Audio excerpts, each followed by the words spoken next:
let's all congratulate this fucking amazing person right here on 6 months sobriety. You rule. Thank you. I'm proud of you. So since the pandemic, I've been cutting my own hair. Oh, that's why that started. Yes, I started. Well, I've been poor at numerous times in my life. So, I've cut my own hair before, but I used to do it without attempting any real style. I used to do it purely for like utility, you know? Mm-hmm. It was like, my hair's too long. I've got to get it as not horrible as I can. I didn't do the pure buzz. So I've been cutting my hair since the pandemic. And I said, you know what? I'm going to get good at cutting my hair. So I spent time figuring out, like, it's an asymmetrical haircut. I don't do the same thing on both sides. And I sort of went along with my part, did the shaving thing, but I didn't do it extreme because I didn't want a Nazi haircut. And after some time, I've gotten pretty good at this. This is entirely me. I do this every couple weeks. So I went into Walmart. I purchased a ring light, which we're now using. I picked up some kitty food for the cats. And so I checked out and I'm headed out. And if you are like me, you are aware of the protocol at Walmart, which is that you have to present a receipt to prove that you purchased the things and that you are not attempting to make away with the illustrious Walmart merchandise. Oh, the Walmart staff would rue the day that they lost the merchandise. So I present the receipt to the lady. The lady. It's usually a lady or an old codger. An old what? Codger. You know, those fancy words for the elderly, like the old codgers. Like it's either a lady. I've never heard this in my fucking life. Or it's a guy that has no business being vertical.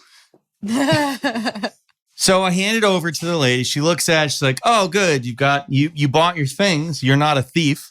And then she goes, you have great hair. And I was like, thank you. That's very nice. She's like, no, seriously, you have great hair.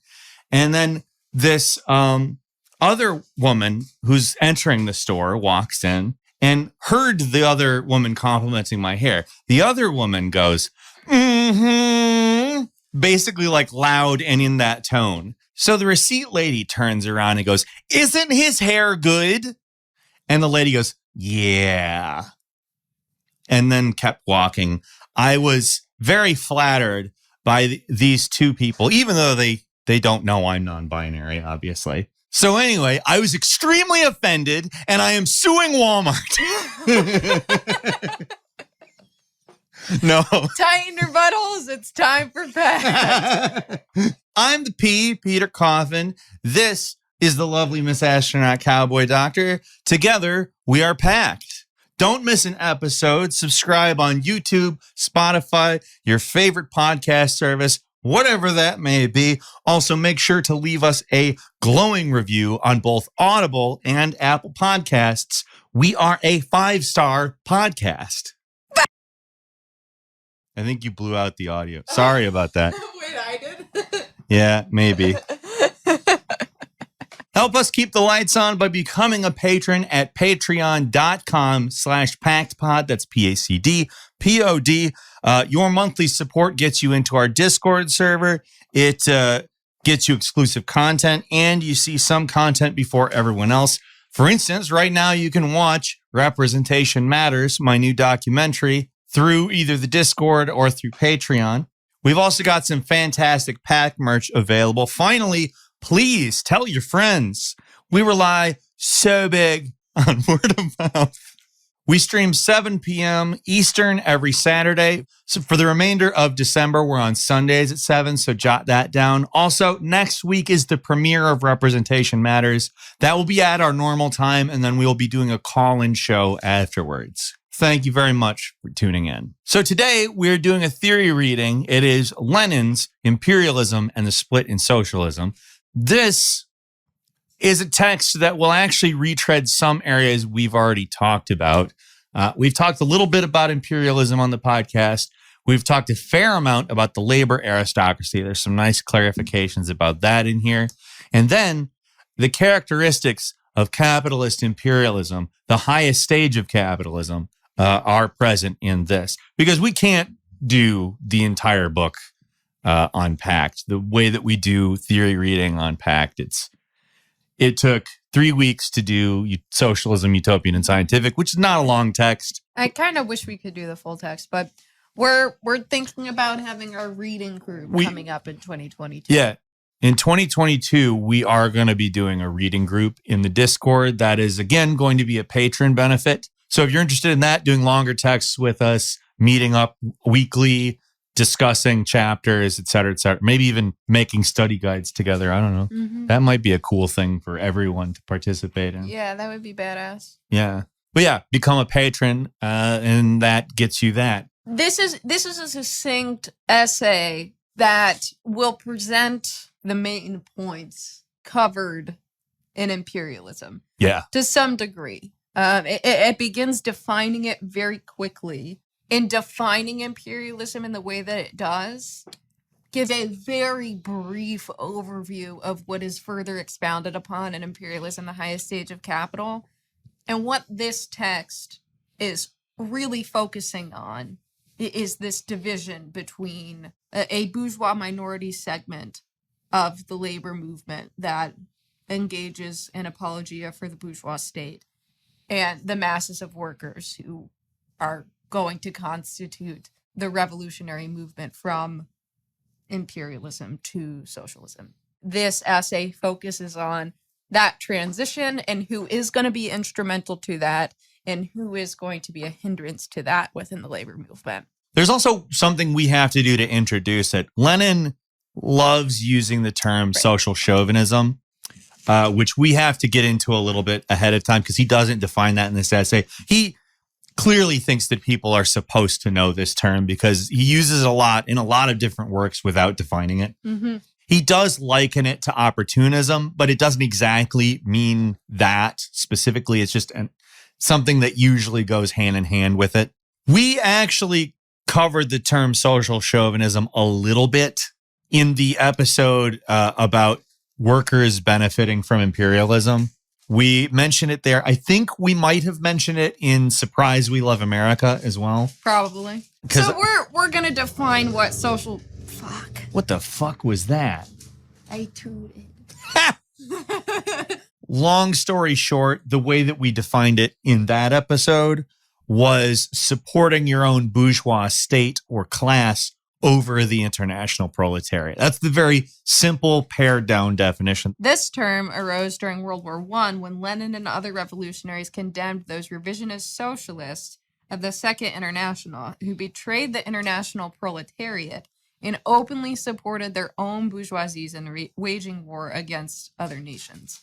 So, like we've said, national or social chauvinism, whatever, as opposed to patriotism, which uplifts the proletariat within your own country that composes a part of the international proletariat. When you go to Wikipedia, social chauvinism is listed as like a synonym to socialist patriotism, which Wikipedia, not exactly where you should go for this stuff, gonna say. And here's the trick with the word international. It's about connecting the various nations. Right. So social chauvinism or national chauvinism is, by contrast, advocating for the bourgeois state interests of your own country. Mm-hmm. Later on, in the revisionist eras of the Soviet Union and China, those countries also systematically followed social chauvinist policies. Which is arguable. Yeah. Social chauvinism can be described as aggressive or fanatical patriotism, particularly during the time of war, in support of one's own nation, for example, government, culture, etc., versus other nations, displayed by those who, it says who are socialists, but really who are self-identifying socialists or social democrats. Most socialists during World War I gave up their anti-militarism and their belief in international unity among the working class in favor of defense of the fatherland and turned to social chauvinism. So again, very important distinction. Social chauvinism is not supporting your nation's constituency of the international proletariat. It is supporting and advocating against the states and international proletariat of other nations for your bourgeois state. Nationalism and patriotism are ostensibly close together because of the narrative that the superstructure gives to reinforce capital, but they're very different. And the way that it's easy to differentiate between those two is patriotism is in support of the working class people, which is an actually direct antagonism to nationalism because, as we know, the interest of the ruling class and the working class are diametrically opposed. Think of the class distinction. Well, there's even within nationalism a class distinction that you can do. Like black nationalism, for instance, is not the same thing as white nationalism. Right. Like black nationalism is typically very proletarian in character and is against the imperial state and the bourgeoisie. That's the force that it is up against. It's incentivized to conflate those things because why would the ruling class want proletarian patriotism where we're advocating for our working class interests as a nation against that of the bourgeois state? They want you to think that being proud of your diverse working class is equivalent to Nazi Germany. Yeah. And then like on the flip side, they also want you to think that patriotism is liking them. No, patriotism, it's a symbolic word. Country means to a lot of people, not the U.S. state. Like if you talk to most people, they're not going to say like, oh yeah, when I say country, I mean the Department of State. Yeah, when I say I'm proud to be an American, that means I really like what the government has done. Yeah, no. No worker ever has fucking said that. I'm sure ever. Some fucking lib. Morons. Like, Let's just say morons. Not necessarily libs, because I'm sure there's plenty of conservatives that have done it. Although you could argue the conservatives are libs. They are. They are. Point is, most people are like, no, I do not like what's going on, especially now that people understand that Biden is not a different thing than Trump. Yeah. Especially now that they're even publishing that opinion in the Washington Post. Fuckers. But, and then also the trick is it's very easy to distinguish between these things if you're able to acknowledge that the interest of the bourgeois state and the proletariat within the same country are dialectically opposed to one another. Yes. So as a proletarian patriot, you can't be in support of the bourgeois state that specifically advocates for the oppression of your working class. That is what we reject. I consider the proletariat an occupied people. I consider the working class of the United States an occupied people. We are under a boot. And social chauvinism is saying those occupied people should collaborate with the ruling class that is occupying them. Yeah, it's class collaboration because it's often, as we'll see in this split in socialism, a small minority portion of the working class advocates for the bourgeois state of its country, which is in direct antagonism to proletarian patriotism, which advocates for the diametrically opposed needs of the working class as a constituent of the international proletariat. International, connecting nations. Proletarian patriotism is a part of that. So, V.I. Lenin, imperialism, and the split in socialism. Is there any connection between imperialism and the monstrous and disgusting victory opportunism in the form of social chauvinism has gained over the labor movement in Europe? This is the fundamental question of modern socialism. And having our party literature fully established, first, the imperialist character of our era and of the present war, and second, the inseparable historical connection between social chauvinism and opportunism, as well as the intrinsic similarity of their political ideology, we can and must proceed to analyze this fundamental question. We have to begin with as precise and full a definition of imperialism as possible. Imperialism is a specific historical stage of capitalism. Its specific character is threefold. Imperialism is monopoly capitalism, parasitic or decaying capitalism, moribund capitalism. The supplanting of free competition by monopoly is the fundamental economic feature, the quintessence of imperialism. So imperialism is not country do wars. Imperialism begins with the consolidation of capitalism, free market capitalism, into increasingly few hands, Mm-hmm. into monopoly capitalism. There's further and further, increasingly further consolidation of the market. Monopoly manifests itself in 5 principal forms. 1, cartels, syndicates, and trusts, where the concentration of production has reached a degree which gives rise to these monopolistic associations of capitalists. 2, the monopolistic position of the big banks, which is very anti-Semitic. Yes. Very anti-Semitic. One canceled. Do better, Vlad. Not a good look. Not good look. This is my second hate crime today. Yeah, you've been really cruising through the hate crimes. Well, it's because of my cruising shirt. Yeah. You just blamed your hate crime on your attire. I couldn't help it. I was wearing this. The monopolistic position of the big banks, 3, 4, or 5 giant banks manipulate the whole economic life of America, France, and Germany. 3, seizure of the sources of raw material by the trusts and the financial oligarchy. Finance capital is monopoly industrial capital merged with bank capital. Also very anti-Semitic. Yes, very anti-Semitic. 4, the economic partition of the world by the international cartels has begun. Also very anti-Semitic. This fucking guy talking about bankers. Ugh. You know, because as liberals would tell you, if you say bankers, you mean Jews. And that's not anti-Semitic. It's just when you say bankers are bad, because bankers are all Jews. You get why that's stupid? Another way of saying imperialism is monopoly capitalism. Yes, I mean, that's a central Absolutely. component to this, but that, we're doing the 5 things here. Has begun.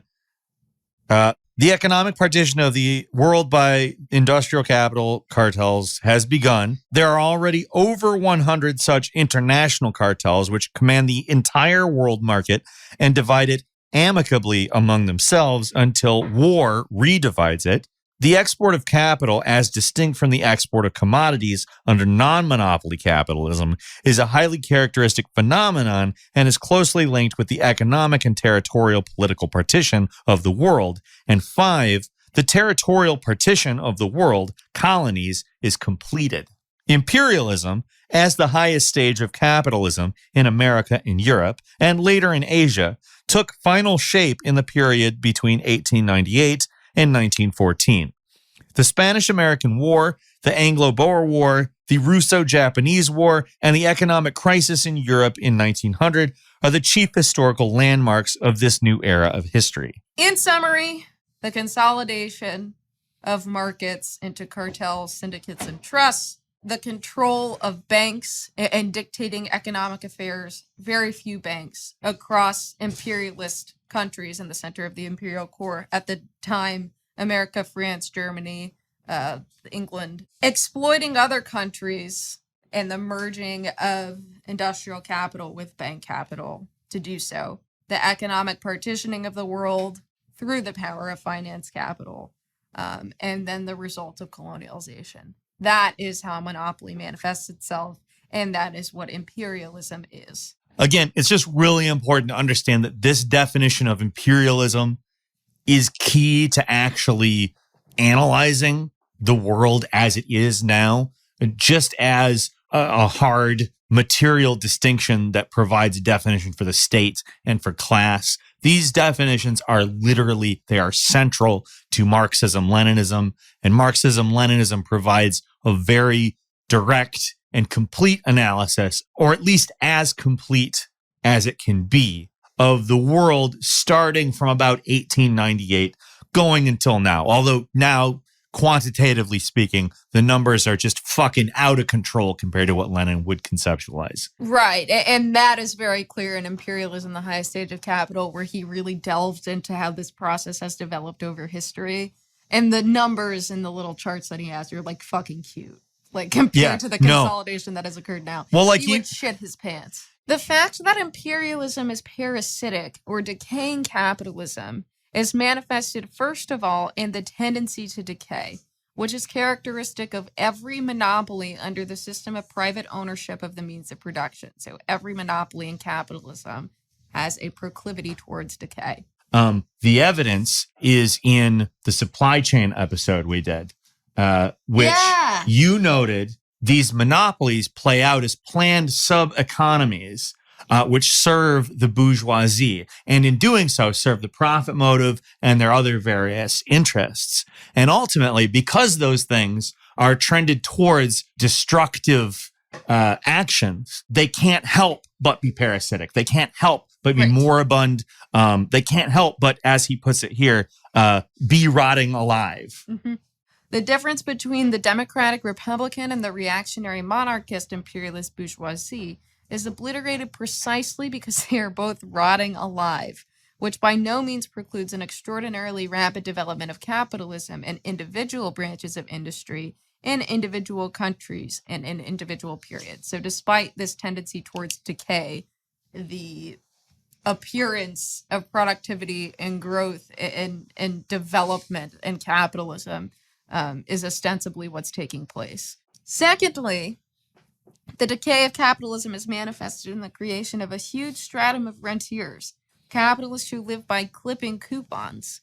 In each of the four leading imperialist countries, England, United States of America, France, and Germany, capital in securities amounts to 150,000 million, he italicizes million, million francs, from which each country derives an annual income of no less than 5,000 to 8,000 million. Wow. Ooh-wee. Thirdly, export of capital is parasitism raised to a high pitch. Fourthly, finance capital strives for domination, not freedom. Political reaction all along the line is a characteristic feature of imperialism, corruption, bribery on a huge scale, and all kinds of fraud.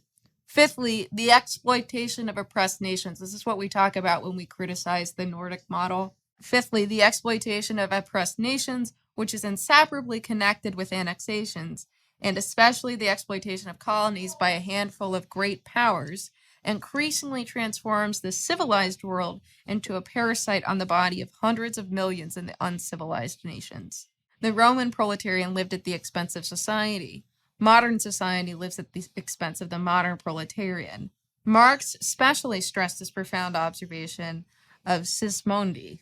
Imperialism somewhat changes the situation. A privileged upper stratum of the proletariat in the imperialist countries lives partly at the expense of hundreds of millions in the uncivilized nations.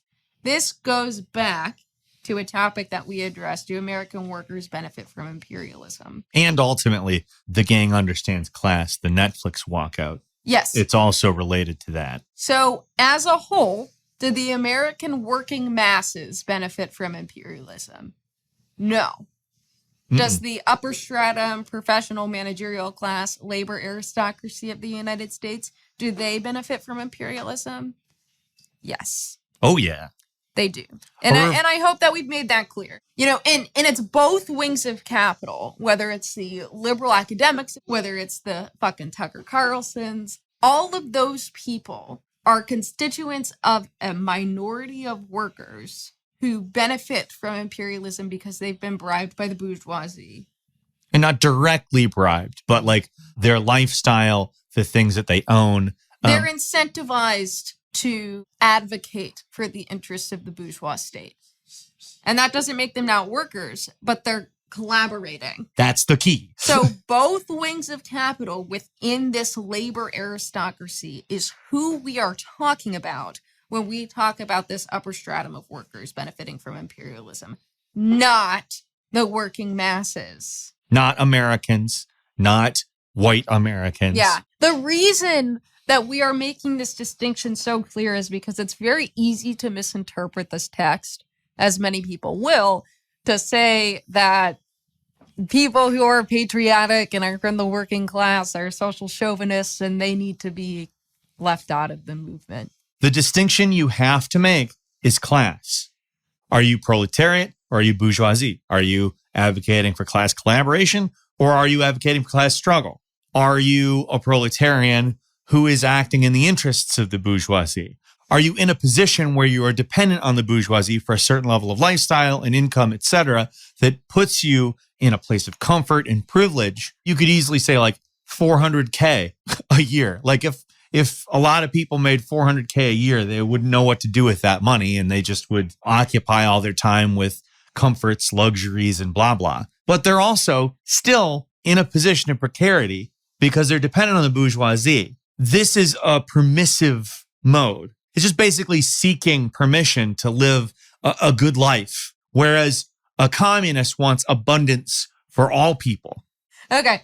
It is clear why imperialism is moribund capitalism. It comes from the Latin word death in the future tense, tending towards death. Moribund. Capitalism. Capitalism in transition to socialism. Monopoly, which grows out of capitalism, is already dying capitalism. The beginning of its transition to socialism. The tremendous socialization of labor by imperialism, what its apologists, the bourgeois economists, call interlocking, produces the same result.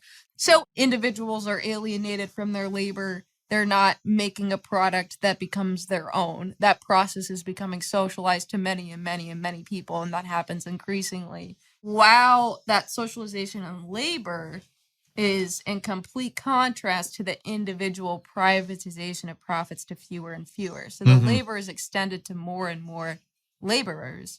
The appropriation of profits is privatized to increasingly few people. That is showing how monopoly capitalism intensifies the primary contradiction of capitalism. Advancing this definition of imperialism brings us into complete contradiction to Kautsky.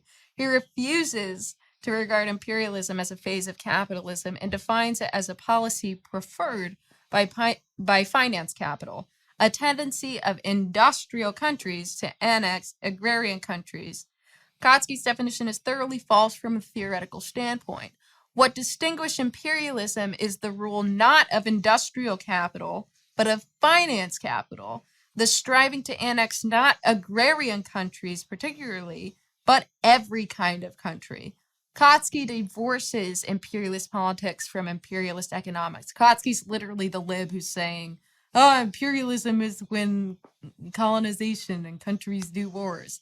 It's that lib foreign policy conceptualization of imperialism that does not take into account those four original economic characteristics. He divorces monopoly in politics from monopoly in economics.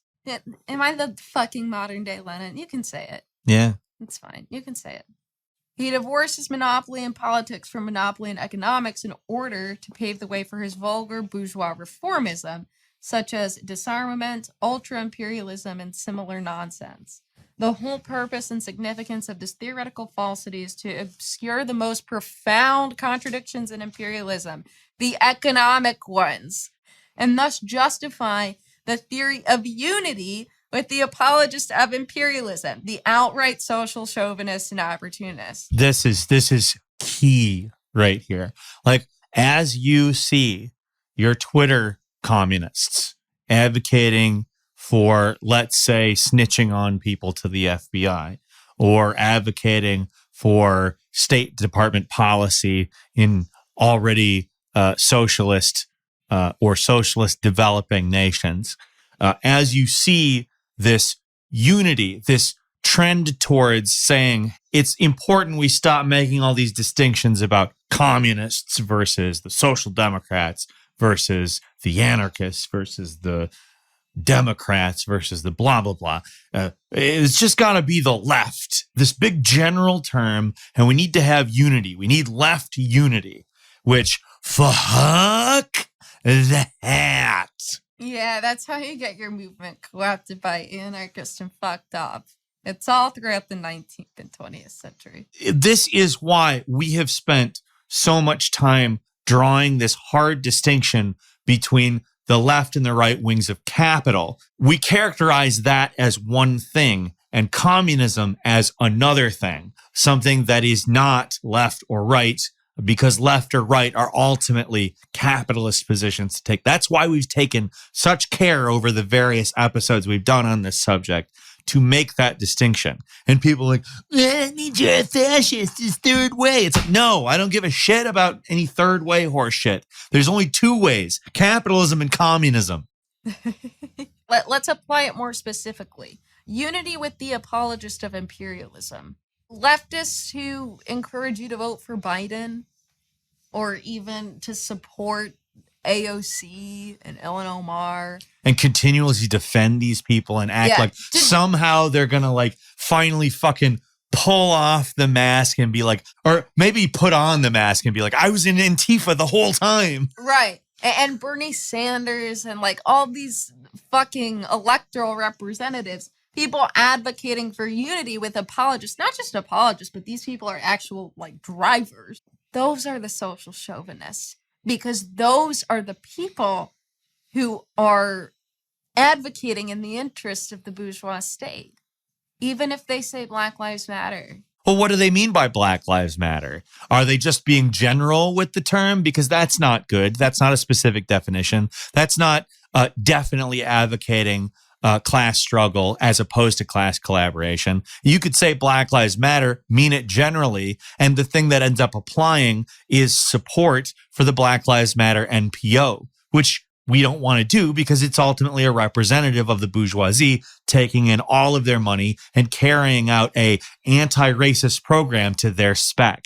And, we're focusing on the left because those tend to be like the wolves and sheep because they have the radical liberal anti-capitalist aesthetic. It's very clear, but I want to make this explicit so people don't think that we're like ignoring the elephant in the room. Obviously, the right wing of capital are social chauvinists. Like it's like the biggest duh in the world, in fact. Yeah. And if I have to say that so you don't call me a fucking fascist, then let's just say this. Every time Tucker Carlson says something that sounds class conscious and you go, wow, Tucker's onto some shit here today. I wonder what he's going to say next. Just pay attention long enough because he will advocate class collaboration at some point. Likely in the form of like anti-immigration policies and racist rhetoric. All of that is ultimately class collaboration with the bourgeois state because it benefits. We have dealt at sufficient length with Kautsky's break from Marxism on this point and social democrat and communist. Our Russian Kautskyites, the supporters of the organizing committee, headed by Axelrod and Spectator, including even Martov and to a large degree Trotsky, preferred to maintain a discreet silence on the question of Kautskyism as a trend. They did not dare defend Kautsky's wartime writings, confining themselves simply to praising Kautsky, Axelrod in his German pamphlet, which the organizing committee has promised to publish in Russian, or to quote in Kautsky's private letters, Spectator, in which he says he belongs to the opposition and Jesuitically tries to nullify his chauvinist declarations. His chauvinist declarations, meaning his advocacy for class collaboration inherent in the meaning and subtext of what he's saying. Keep in mind the distinctions made in Lenin's on the national pride of the great Russians here. Lenin, in that fairly short text, which is easy to read, and we would recommend it at any time, Lenin painstakingly makes the distinction between supporting the fatherland, as is quoted in this document, and having national pride, which ultimately equates to patriotism, that acknowledges that the imperialistic activity your nation exerts upon other nations makes it so that you yourself are not free. If you have a national pride or a patriotism, you can't accept a social chauvinist paradigm because a social chauvinist paradigm prioritizes the bourgeois state over a condemnation of our slavish past. Basically, he implicates his opponents as being on the other end of that. It should be noted that Kautsky's conception of imperialism, which is tantamount to embellishing imperialism, is a retrogression not only compared with Hilferding's finance capital, no matter how assiduously Hilferding now defends Kautsky and quote-unquote unity with the social chauvinists, but also compared with the social liberal J.A. Hobson. This English economist, who in no way claims to be a Marxist, defines imperialism and reveals its contradictions much more profoundly in a book published in 1902. I'm going to say that Hobson is the equivalent of Peter Goodman here. Yeah, that's a really good analogy. Peter Goodman is the lib that did like all that investigatory journalism on the supply chain. He did such a good job with that. And then he's like, well, I guess the winners are the ones who already won, and that's just how things are going to be. Also treats. Also treats. Yeah. So consider Hobson to be along those lines as we're moving forward. This is what Hobson, in whose book may be found nearly all of Kautsky's pacifist and conciliatory banalities. Keep in mind, conciliatory banalities is class conciliation. This is the primary crime that Lenin generally attributes to Kautsky, class conciliation, it's essentially class collaboration, more or less. Like Kautsky's definition of the state is that the state exists to mediate class contradictions yep. as opposed to uphold class contradictions. And that is like really core to Lenin's like obsession with Kautsky. Right. Justifiably. Justifiably. Yes, absolutely. But that's what's being referred to there. Two sets of circumstances, in Hobson's opinion, weakened the power of the old empires. One, economic parasitism, and two, the formation of armies from dependent peoples. There is the first habit of economic parasitism, by which the ruling state has used its provinces, colonies, and dependencies in order to enrich its ruling class and to bribe its lower classes into acquiescence.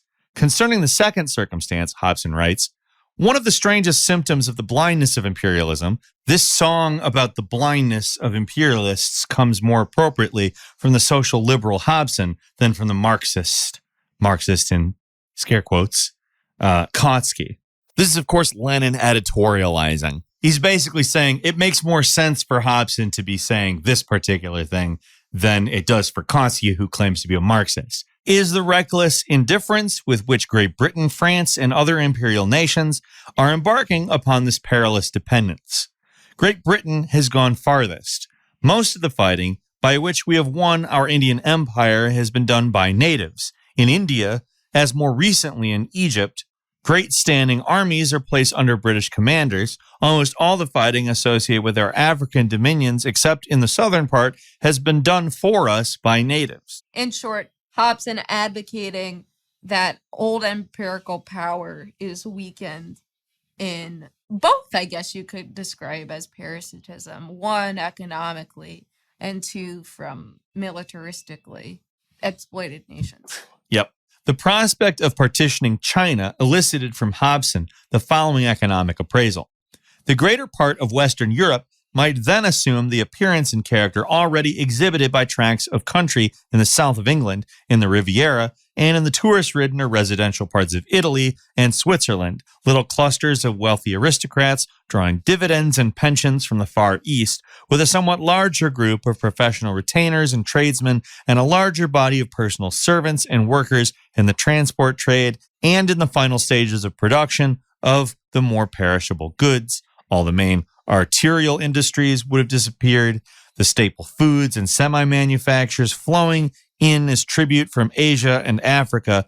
We have foreshadowed the possibility of even a larger alliance of Western states, a European federation of great powers which, so far from forwarding the cause of world civilization, might introduce the gigantic peril of a Western parasitism, a group of advanced industrial nations whose upper classes drew vast tribute from Asia and Africa, with which they supported great time masses of retainers, no longer engaged in the staple industries of agriculture and manufacture, but kept in the performance of personal or minor industrial services under the control of a new financial aristocracy. The actual production has been exported to smaller nations. And then they're sort of entertaining like a ghost of those types of things by keeping them around, an almost artisanal version of it, where you indulge in it, but at a small scale and more or less to maintain the vision that that's still part of life. Like when Brooklynites drive upstate to go do some apple picking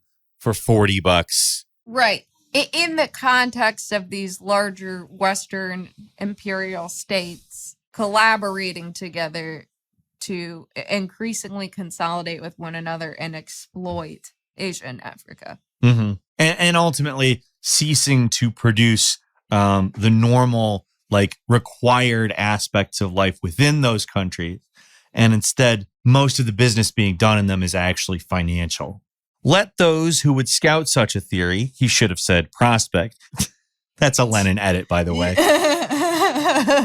As undeserving of consideration, examine the economic and social conditions of districts in southern England today, which are already reduced to this condition, and reflect upon the vast extension of such a system, which might be rendered feasible by the subjugation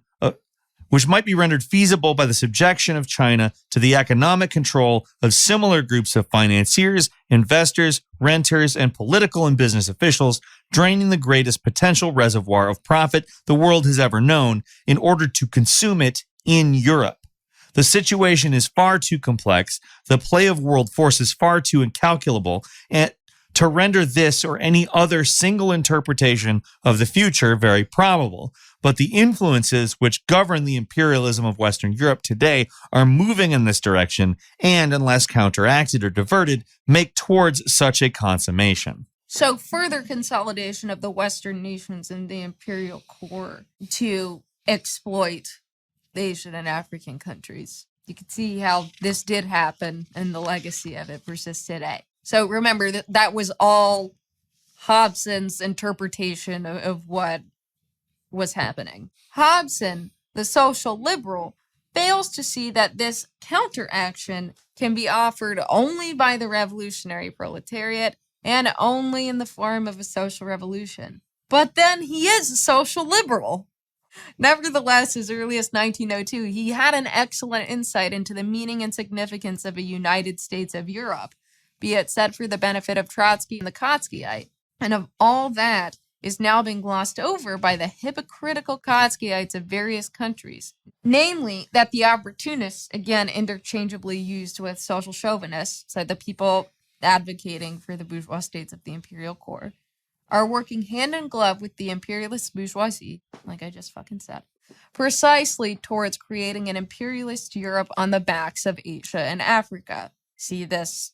I mean, he's just calling the shots of the 20th century and beyond. Yeah, he's pointing the bat for the stands. Yeah. He hit the home run. Yes. Spoiler alert. Yes, he did. And that objectively, the opportunists are a section of the petty bourgeoisie and that certain strata of the working class who have been bribed out of imperialist super profits and converted to watchdogs of capitalism and corruptors of the labor movement. So this subsection, the labor aristocracy, the professional managerial class, the small minority of workers who side with the interests of the bourgeois state, because of the super profits, the massive amount of profits that are generated from imperialism, from monopoly capitalism, they are given this sort of additional wage in this upper stratum of the working class, such that they advocate those interests in contradiction to that of the massive workers with whom they share class interests. Both in articles and in the resolutions of our party, we have repeatedly pointed to this most profound connection, the economic connection between the imperialist bourgeoisie and the opportunism which has triumphed for long in the labor movement. And from this, incidentally, we concluded that a split with the social chauvinists was inevitable. Our Kautskyites preferred to evade the question. Martov, for instance, uttered in his lectures a sophistry in which in the bulletin of the organizing committee, Secretariat Abroad, is expressed as follows. The cause of revolutionary social democracy would be in a sad, indeed hopeless plight, if those groups of workers who in mental development approach most closely to the intelligentsia and who are the most highly skilled fatally drifted away from it towards opportunism. By means of the silly word fatally, in a certain sleight of hand, the fact is evaded that certain groups of workers have already drifted away to opportunism and to the imperialist bourgeoisie. So Lenin is saying, you dumbass, Martov, this has already happened. Like Mhm, this mhm. is a process that has already occurred, that has already happened. This upper stratum of working class individuals, they have already transitioned over to apologia for the imperial core. And that needs to be stopped. The labor movement needs to be dissociated from that group of people. And that is the split in socialism for which he is advocating. That split between the bourgeoisie apologists and the majority mass of workers who are in advocacy for their own interests and act accordingly need to separate themselves from that other sect of minority of workers. Marta points his bat for the stands, but he's already struck out. Strike 3, and he goes, I'm gonna hit it over the fence, guys. And they're like, you can't. We're not throwing any more pitches to you. Go back to the dugout. You don't have to show your sports knowledge. Yeah, that was the extent of it, by the way. I know the word dugout, guys. Yeah, exactly. And that is the very fact the sophists of the OC want to evade the organizing committee. The Orange County Organizing Committee. Sorry. They confine themselves to the official optimism the Kautskyite Hilferding and many others now flaunt. Objective conditions guarantee the unity of the proletariat and the victory of the revolutionary trend. We, forsooth, are optimists with regards to the proletariat. But in reality, all these Kautskyites, Hilferding, the OC supporters, Martov, and company, are optimists with regard to opportunism. So with regard to that collaboration. That Very optimistic towards that. That small segment of social chauvinists within the working class advocating for the interests of the bourgeois state. They're like, yeah, that's good. That's the whole point. The proletariat is the child of capitalism, of world capitalism, and not only of European capitalism or of imperialist capitalism. On a world scale, 50 years sooner, 50 years later, measured on a world scale, this is a minor point. The proletariat, of course, will be united, and revolutionary social democracy will inevitably be victorious within it. But that is not the point, masters Kautskyites. The point is that at the present time in the imperialist countries of Europe, you are fawning on the opportunists who are alien to the proletariat as a class, who are the servants, the agents of the bourgeoisie, and the vehicles of its influence. And unless the labor movement rids itself of them, it will remain a bourgeois labor movement. So those people advocating for the bourgeois state interest, that small minority of workers, fucks up the whole thing if we continue to subscribe and tolerate the class collaboration for which they're advocating. Yeah, like if we still continue to allow the Netflix workers to be the representative of workers putting up demands in the United States. Take down that picture of Chappelle, my God. What a horrible thing to do to your workers. Also, can you let us be in the ruling class? Yes. Also, please hire us as the VP of content. Thank you. By advocating unity with the opportunists, you are objectively defending the enslavement of workers by the imperialist bourgeoisie with the aid of its best agents in the labor movement. The victory of revolutionary social democracy on a world scale is absolutely inevitable, only it is moving and will move, is proceeding and will proceed against you. It will be a victory over you. That segment of the minority of the working class advocating for the bourgeois state interests, because monopoly capitalism is capitalism in decay. These two trends, one might even say two parties, in the present day labor movement, which in 1914 to 16 so obviously parted ways all over the world, were traced by Engels and Marx in England throughout the course of decades, roughly from 1858 to 1892. And this is good shit. We've quoted some of this shit from Engels, but he contextualizes it in his analysis here so well. Neither Marx nor Engels lived to see the imperialist epoch of world capitalism, which began not earlier than 1898 to 1900. But it has been a peculiar feature of England that, even in the middle of the 19th century, she already revealed at least two major distinguishing features of imperialism. One, vast colonies, and two, monopoly profit due to her monopoly position in the world market. In both respects, England at that time was an exception among capitalist countries, and Engels and Marx, analyzing this exception, quite clearly and definitely indicated its connection with the temporary victory of opportunism in the English labor movement. In a letter to Marx dated October 7th, 1858, Engels wrote, "The English proletariat is actually becoming more and more bourgeois," which I think is just hilarious that Engels, one of the two people who know more than anything in the world how important it is to draw material distinction for class, is just using bourgeois as a pejorative here. It's one associated with that distinction, to be clear. Yes, he is saying with the ideology. He's saying the character of the movement itself is becoming more and more bourgeois. It is accepting a class character of that of the time's ruling class, the bourgeoisie. But when an anarchist reads this, they're like, yeah, the bourgeoisie, the bad people.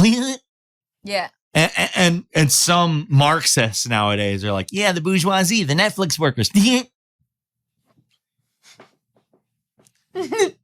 There's a material distinction. It's important to keep in mind. It's literally the core of everything. Please stick to it. It is.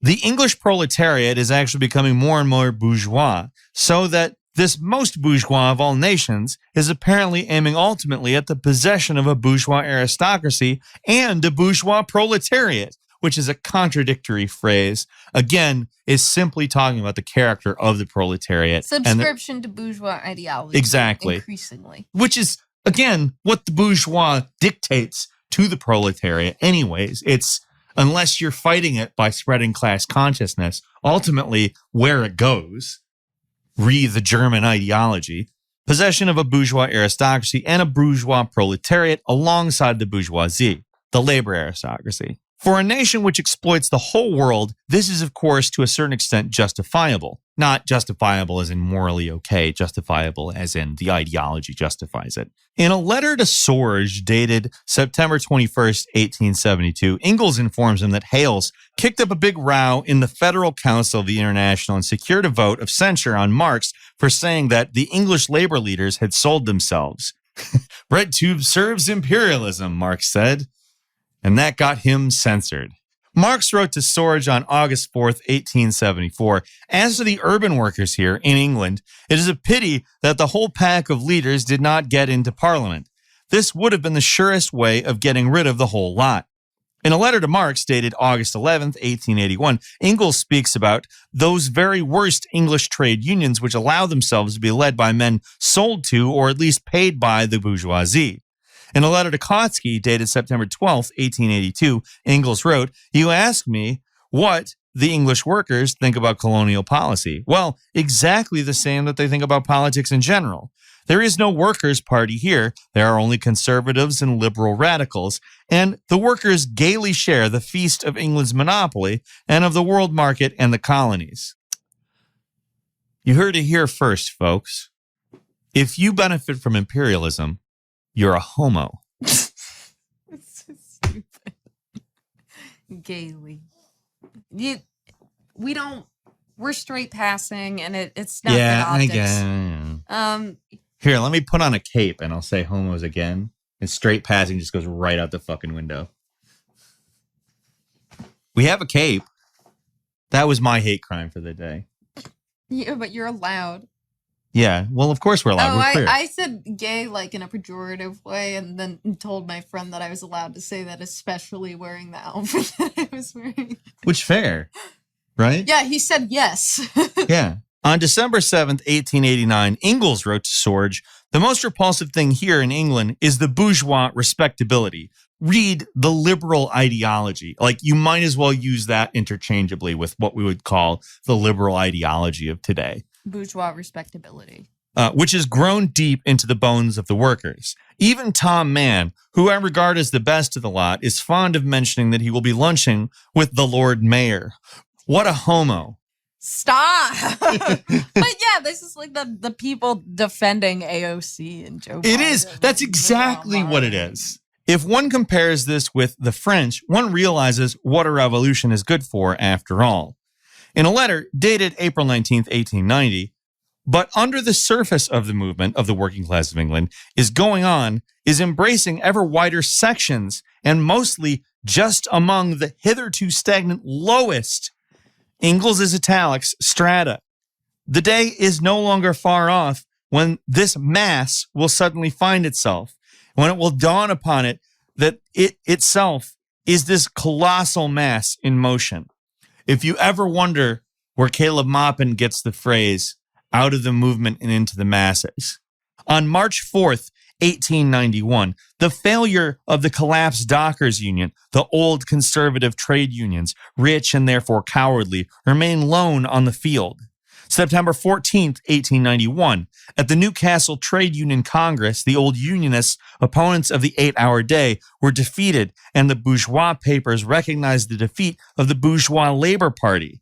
That these ideas, which were repeated by Engels over the course of decades, were so expressed by him publicly in the press is proved by his preface to the second edition of The Condition of the Working Class in England, 1892, which we have cited in our work as well. Mm-hmm. Here he speaks of an aristocracy among the working class, of a privileged minority of the workers in contradistinction to the great mass of working people. A small, privileged, protected minority of the working class alone was permanently benefited by the privileged position of England in 1848 to 1868, whereas the great bulk of them, meaning the great bulk of the workers in the country, the non-labor aristocracy, experienced temporary improvement. So you hear that? In contradistinction to the large mass of the working class, there is a small privileged minority of workers, the labor aristocracy, who benefit from imperialism and who are the class collaborationists with the ruling class of the bourgeois state. In contradistinction to the interest of the working class of the masses, the majority. And further, you notice that in our Netflix episode, The Gang Understands Class, we associate this with the PMC, what we believe incorrect labeled section of the working class. We believe that the PMC, the professional managerial class, again, we think incorrectly termed, is analogous to the labor aristocracy. And if you take the labor dynamics of a century ago and work to map them onto today, there isn't really a strong labor movement. And most of the strike activity happens diffuse. It's done through social media by individuals, usually in the quote unquote PMC. And their function exists almost entirely exactly the same as these privileged labor leaders did back in this time. All right. With the breakdown of that, England's industrial monopoly, the English working class will lose that privileged position. The members of the new unions, the unions of the unskilled workers, had this immense advantage that their minds were virgin soil, we've quoted this before, entirely free from the inherited respectable bourgeois prejudices which hamper the brains of the better situated old unionists. This so-called workers' representatives in England are people who are forgiven their being members of the working class because they themselves would like to drown their quality of being workers in the ocean of their liberalism. So that's that minority segment of the working class who is advocating for bourgeois interests because their internalized self-hatred of the workers, ideologically poisoned by bourgeois apologia. We have deliberately quoted the direct statements of Marx and Engels at rather great length in order that the reader may study them as a whole. Also, I'm obsessed with them. That's Lenin. That is the other reason why he Lenin left that out. And they should be studied. They are worth carefully pondering over. For they are the pivot of the tactics in the labor movement that are dictated by the objective conditions of the imperialist era. So if people think that we're dying on a shitty hill, they're the pivot of the tactics in the labor movement. It is critical that this is clarified. So everybody identifying this leftist infighting. No, it's actually communists fighting leftists. Yeah. It's not infighting. But it's critical that we understand the approach that we're taking in the context of the imperialist decay of capitalism and moving forth towards socialism in a way that is productive and goes out of the movement and into the masses. Here, Kautsky has tried to befog the issue and substitute for Marxism sentimental conciliation with the opportunists. Again, class collaboration, bourgeois apologia, Netflix workers, class conciliation, class collaboration, and calling it Marxism. And again, the same thing occurs on the right wing of capital. They just don't call it Marxism. That's why we're focusing on the left, because this is about wolves wearing sheep's clothes. The right's just walking around in their birthday suit. You can tell they're wolves. Right. Arguing against the avowed and naive social imperialists, men like Lynch, who justify Germany's participation in the war as a means of destroying England's monopoly, Kautsky corrects this obvious falsehood by another equally obvious falsehood. Instead of a cynical falsehood, he employs a suave falsehood. The industrial monopoly of England, he says, has long ago been broken, has long ago been destroyed, and there is nothing left to destroy. Why is this argument false? Because firstly, it overlooks England's colonial monopoly. Yet Engels, as we have seen, pointed to this very clearly as early as 1882, 34 years ago. See, he's sucking Engels' dick still. Yeah.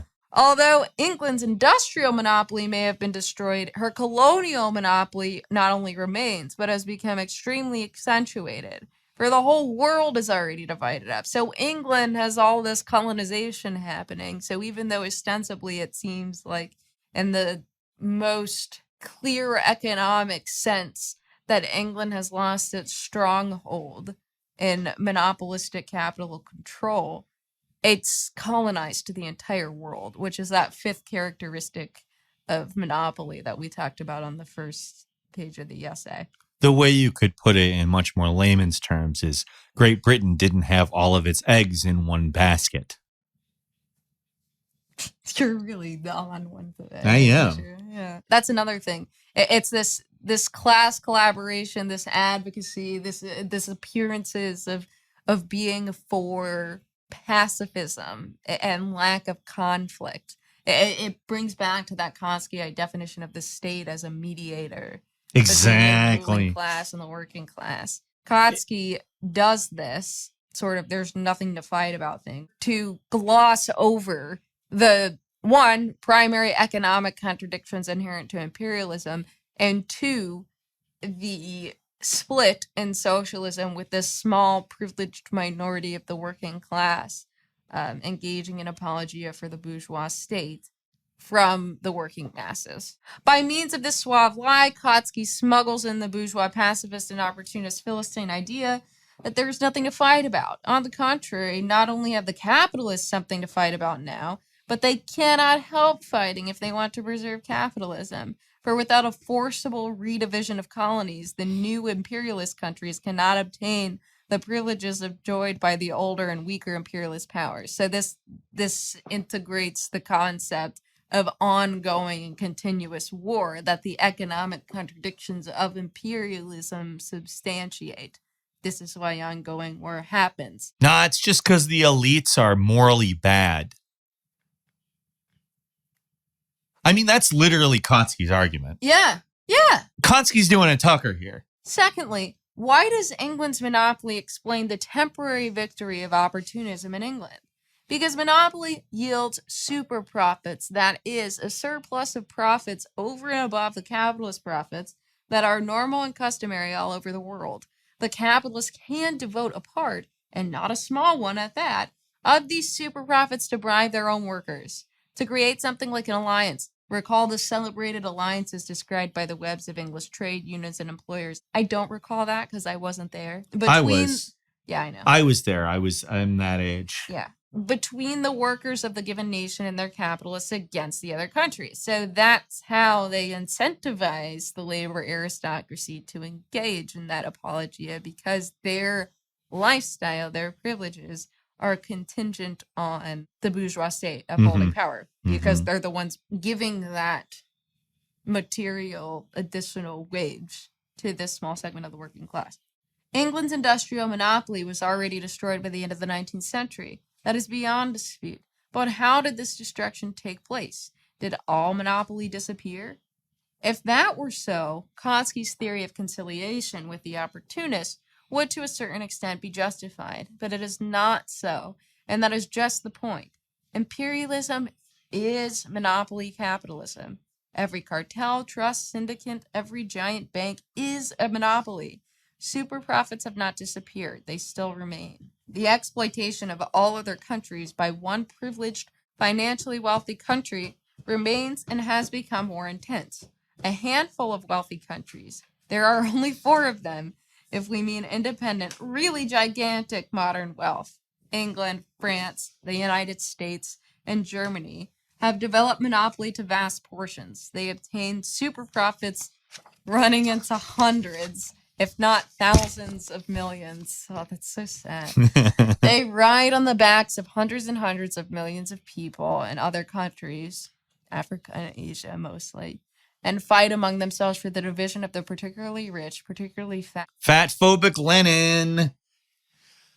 Hashtag do better, Vlad. Hashtag do better. Monopoly capitalism persists, and it's very clear in the way that those 4 powers inherent to the imperial core continue to operate at the time of its writing, and their persisting widespread exploitation of these other countries, which is facilitated by their conciliation with this small upper minority of the working class. Mm-hmm. This, in fact, is the economic and political essence of imperialism, the profound contradictions of which Kautsky glosses over instead of exposing. The bourgeoisie of an imperialist great power can economically bribe the upper strata of its workers by spending on this 100 million or so francs a year, for its super profits most likely amount to about 1,000 million. Again, this is talking about how that privileged upper strata is created. Those super profits exist. They're distributed in large amounts to this small segment of people. And that small segment of people, while not owners, while not rulers, do the bidding of the rulers in exchange. And how little this sop is divided among the labor ministers, labor representatives. Remember Engels' splendid analysis of the term. Labor members of war industries committees, labor officials, workers belonging to the narrow craft unions, office employees, etc., is a secondary question. Between 1848 and 1868, and to a certain extent even later, only England enjoyed a monopoly. That is why opportunism could prevail there for decades. No other countries possessed either very rich colonies or an industrial monopoly. The last third of the 19th century saw the transition to the new imperialist era. Finance capital, not of one, but of several, though very few great powers, enjoys a monopoly. In Japan and Russia, the monopoly of military power, vast territories or special facilities for robbing minority nationalities, China, etc., party supplements, party takes the place of the monopoly of modern, up-to-date finance capital. This difference explains why England's monopoly position could remain unchallenged for decades. The monopoly of modern finance capital is being frantically challenged. The era of imperialist wars has begun. The world wars, just to be clear. It was possible in those days to bribe and corrupt the working class of one country for decades. This is now improbable, if not impossible. You can see the fact that the PMC is actually not just a United States phenomenon. People love to act like it is, but it absolutely is not. You can see this upper stratum present in a lot of Western countries, particularly what would be labeled great powers in today's terms. But you can also see it in colonized countries that are further along, like South Africa.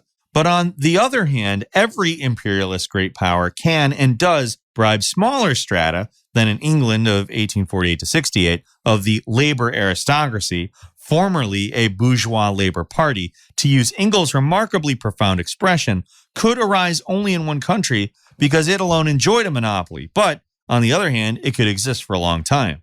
Now, a bourgeois labor party is inevitable and typical in all imperialist countries. But in view of the desperate struggle they are waging for the division of spoils, it is improbable that such a party can prevail for long in a number of countries.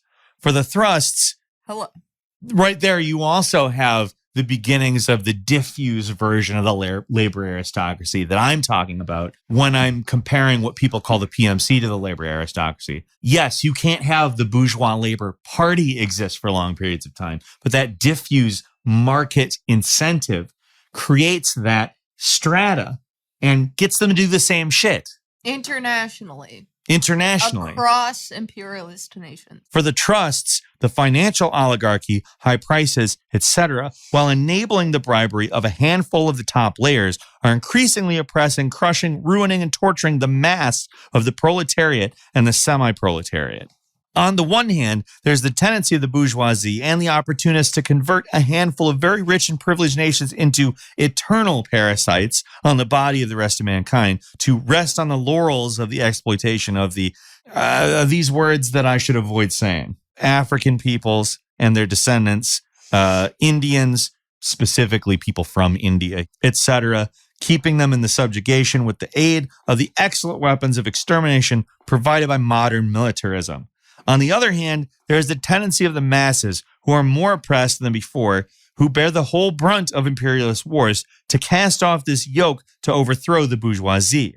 It is in the struggle between these two tendencies that the history of the labor movement will now inevitably develop. For the first tendency is not accidental. It is substantiated economically. In all countries, the bourgeoisie has already begotten, fostered, and secured for itself bourgeois labor parties of social chauvinists. The difference between a definitely formed party like Bisalati's in Italy, for example, which is fully social imperialist, and say a semi-formed near party of these various groups, is an immaterial difference. The important thing is that economically, the desertion of a stratum of the labor aristocracy to the bourgeoisie has matured and become an accomplished fact. And this economic fact, this shift in class relations, will find political form in one shape or another without any particular difficulty. This labor aristocracy thing is an established material fact across imperialist nations.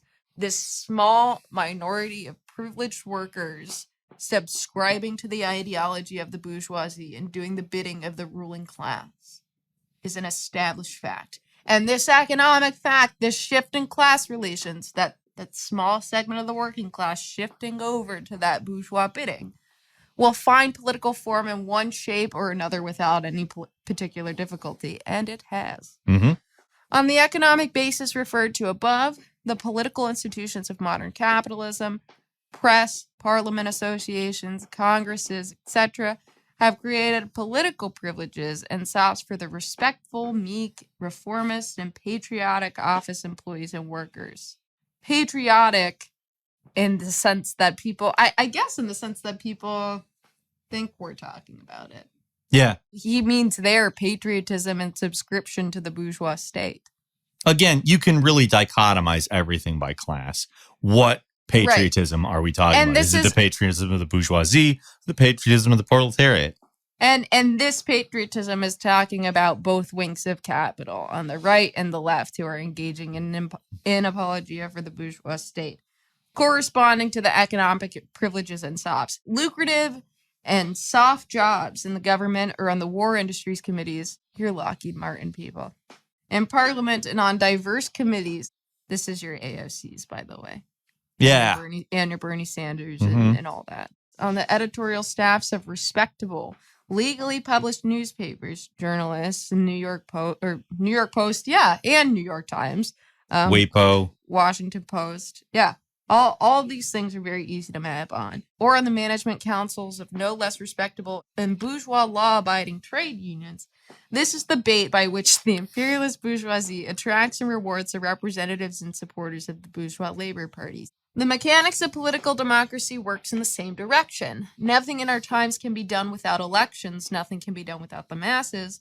And in this era of printing and parliamentarism, it is impossible to gain the following of the masses without a widely ramified, systematically managed, well-equipped system of flattery, lies, fraud, juggling with fashionable and popular catchwords, and promising all manner of reforms and blessings to the worker right and left, as long as they renounce the revolutionary struggle for the overthrow of the bourgeoisie. right and left, both wings of capital, and electoral politics being a way by which, through the electoral media, we placate both sides of the working class by making promises that are empty in order to deviate the working class from class consciousness. Ultimately, the job of BreadTube, the literal job of BreadTube. Yeah. It's people who are following market incentives to ultimately diffuse this tension that is developing between the proletariat and the bourgeoisie. It is using a systematically managed, well-equipped system of flattery, lies, fraud, juggling with fashionable and popular catchwords, and promising all manner of reforms and blessings to the workers left and right. That is, I mean, you see it on the right with your Fox News and all of their shit that they say that you'll get if you vote for it. But you also see it with your AOCs. You also see it with your Noam Chomskys. You also see it with your Voshes, with ContraPoints. You see it with all. That is their job. Whether they know it or not, that's their job. Whether they do or don't recognize they're following market incentives, I don't give a fuck. I don't give a shit. They are that systematically managed, well-equipped system of flattery, lies, fraud, juggling with fashionable and popular catchwords, promise of all manner of reforms and blessings. And that is how BreadTube serves imperialism. And these electoral representatives, obviously, who are directly claiming to be to the working class, but actually to the bourgeois state. That's the function, like Peter said, whether they're aware of it or not, of these people, is to redirect working class attention from class consciousness and towards collaboration. I would call this system Lloyd Georgeism, after the English minister Lloyd George, one of the foremost and most dexterous representatives of the system in the classic land of the bourgeois Labor Party. A first-class bourgeois manipulator, an astute politician, a popular orator who will deliver any speeches you like, even revolutionary ones, to a labor audience, and a man who is capable of obtaining sizable sops for docile workers in the shape of social reforms, insurance, etc. Bernie Sanders. Lloyd George serves the bourgeoisie splendidly, and serves it precisely among the workers, brings its influence precisely to the proletariat, where the bourgeoisie needs it most and where it finds it most difficult to subject the masses morally. So getting at the hearts of the working masses and making these promises and capitalizing on the material needs of either side of the political line. These types of politicians work in favor of the bourgeoisie because they're promoting collaborationism with their state government and with their alignment with the bourgeois ruling class. Fuck yeah. Good shit. Well said. Well, bad shit, but no, I mean, yeah. Okay, you said it very well is what I meant. And is there such a great difference between Lloyd George and all these other fucking groups that are probably not different from him? Of the latter, it may be objected.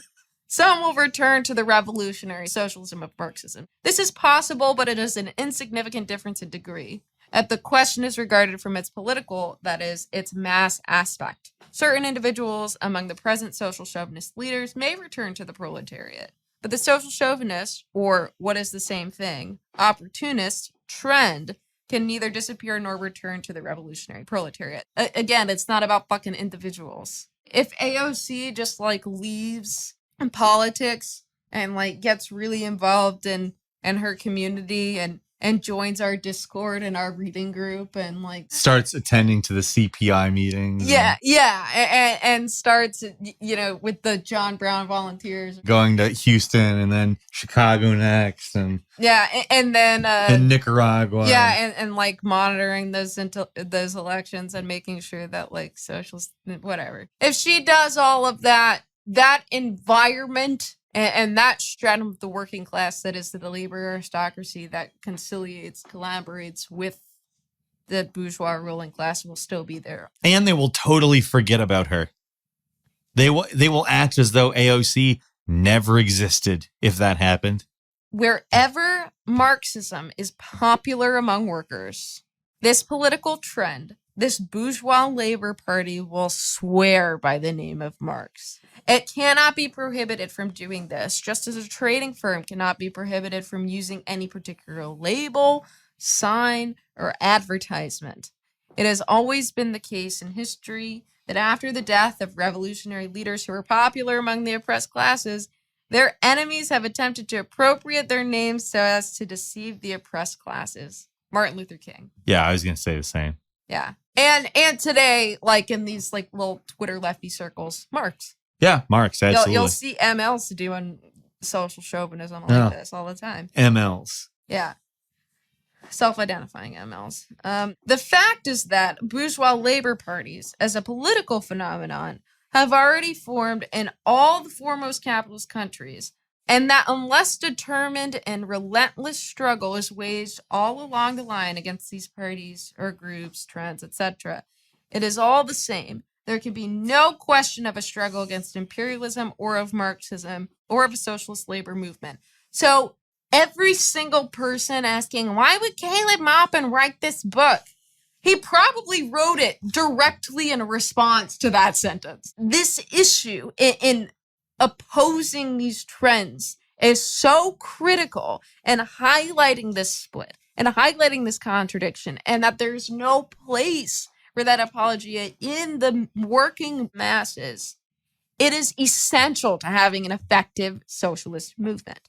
These Russian factions and places in Eastern Europe and organizing committee supporters that are all kind of supporting the same thing abroad are nothing but varieties of one such party. There is not the slightest reason for thinking that these parties will disappear before the social revolution. You keep going.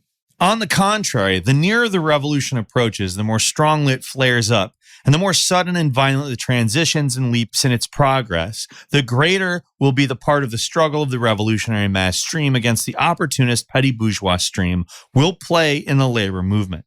Kautskyism is not an independent trend because it has no roots either in the masses or in the privileged stratum, which is deserted to the bourgeoisie.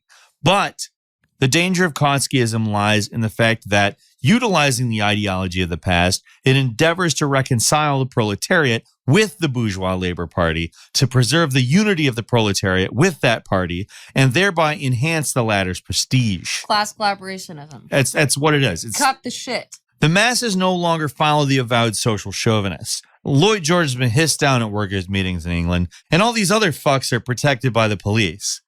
The Kautskyites' masked defense of the social chauvinists is much more dangerous. One of the most common sophistries of Kautskyism is its reference to the masses. We do not want, they say, to break away from the masses and mass organizations. This is exactly what leftist politicians do. Yeah, but just think how Engels put the question. In the 19th century, the mass organizations of the English trade unions were on the side of the bourgeois labor party. Marx and Engels did not reconcile themselves to it on this ground. They exposed it. They did not forget, firstly, that the trade union organizations directly embraced a minority of the proletariat. In England then, as in Germany now, not more than 1/5 of the proletariat was organized. No one can seriously think it was possible to organize the majority of the proletariat under capitalism. Secondly, and this is the main point, it is not so much a question of the size of an organization as of the real objective significance of its policy. Does its policy represent the masses? Does it serve them, i.e., does it aim at their liberation from capitalism, or does it represent the interests of the minority's reconciliation with capitalism? Not like minority groups like traditionally marginalized groups, but rather the labor aristocracy, the top strata of the working class. Folks who are still workers, but are at the top of that heap, so to speak. The latter was true of England in the 19th century and is true of Germany, etc. now. Engels draws a distinction between the bourgeois labor party, the old trade unions, the privileged minority, and the lowest mass, the real majority, and the appeals to the latter who are not infected with bourgeois respectability. This is the essence of Marxist tactics. Don't get hung up on people who are ideologically poisoned. Yeah, like don't try to convert ContraPoints to Marxism.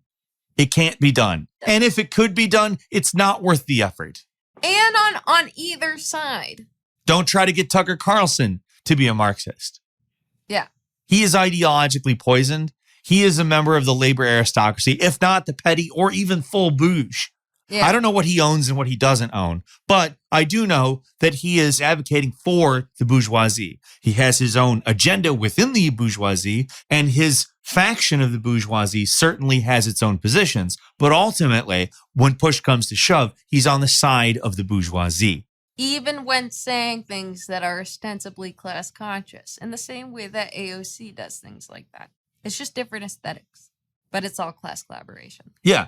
Well, it's like saying, like, in order for trans people to be in a good position, we have to have the government approve blah-de-blah. And it's like, well, part of the problem is that the government has to approve blah-de-blah. Trans issues are working class issues.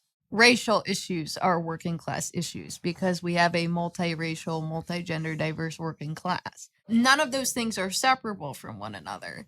And when we advocate for the liberation of those groups, that's advocacy for the entire working class. People who focus on identity politics and use those issues to circumnavigate the root of the problem in class society, that is unfortunate. But if you really are doing real work on behalf of trans advocacy, racial equity advocacy, Black liberation, BIPOC liberation, whatever, you are inherently focusing on class, because to understand class society is to have an understanding of racism, of gender hegemony, of white supremacy. It's inherent to a real understanding of class societies. Those issues, social and economic issues, are inextricably interconnected. You have to understand the difference between trans advocacy for class collaboration and trans advocacy as part of class struggle. There are two very, very different things right there. A huge problem with the intersectionality is that it conceptualizes class as another social identity rather than a material relationship. And that sounds like semantics, but it's not. No, it's very much not. And what I hear, like, using the term intersectionality literally in what it's supposed to be, looking at how these different identities interact with one another and interact within the context of working class relationship to the means of production. Yes, what we should call that is thinking dialectically. One of the main principles of dialectics is that everything is interconnected. Another is everything is constantly in flux. Another is the contradictions, the thesis and antithesis that can be held together at the same time and resolved to create a new synthesis of information by resolving those contradictions. So that's less intersectionality and more dialectics. Neither we nor anyone else can calculate precisely what portion of the proletariat is following and will follow the social chauvinists and opportunists. This will be revealed only by the struggle. It will be definitively decided only by the socialist revolution. But we know for certain that the defenders of the fatherland in the imperialist war represent only a minority. And it is therefore our duty, if we wish to remain socialists, to go down lower and deeper to the real masses. This is the whole meaning and the whole purport of the struggle against opportunism. By exposing the fact that the opportunists and social chauvinists are in reality betraying and selling the interests of the masses, that they are defending the temporary privileges of a minority of the workers, that they are the vehicles of bourgeois ideas and influences, that they are really allies and agents of the bourgeoisie. Remember, unless someone is unplugged from the matrix, they're potentially an agent. They can take over your body. You're hardwired to the system. Every now and then, because the new Matrix stuff is coming out. Yeah, the Matrix stuff is coming out of me, too. Like, I just sitting here, like, living my life, and Peter's like, hey, do you want to make sure we watch the Matrix movies before it comes out? Just like...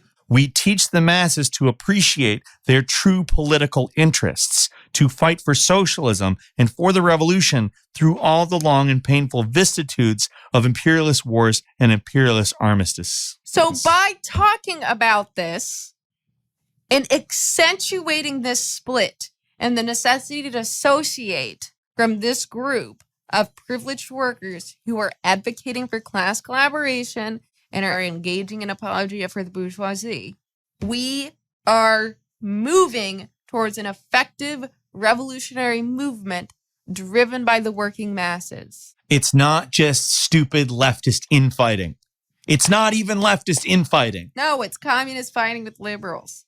Exactly. The only Marxist line in the world labor movement is to explain to the masses the inevitability and necessity of breaking with opportunism, to educate them for revolution by waging a relentless struggle against opportunism, to utilize the experience of the war to expose, not conceal, the utter vileness of national liberal labor politics. The critical importance of talking about the need to separate from this small, ostensible labor movement that is actually an advocacy for class collaboration and alignment with bourgeois interests. Separation from that and focus on the interests of the masses is the only conduit for revolutionary success.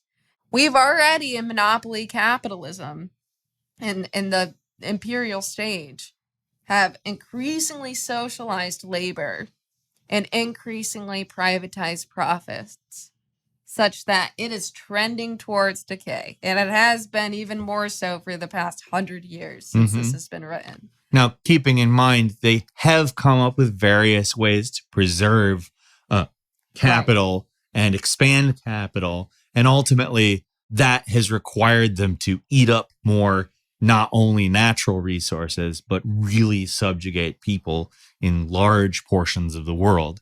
Right. But yeah, it's in decay. It will continue to be in decay. You could even almost label it as in crisis currently. And fascism is capitalism in crisis. That is what fascism is. It's not your uncle at Thanksgiving who voted for Trump.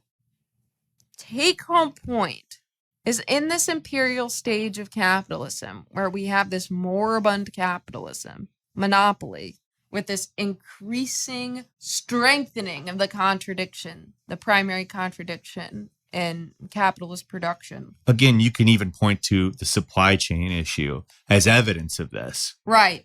We see individual growth and success across countries, across industries, across companies. But that overarching, despite that ostensible development, is the failure and the chaos of capitalism breaking down.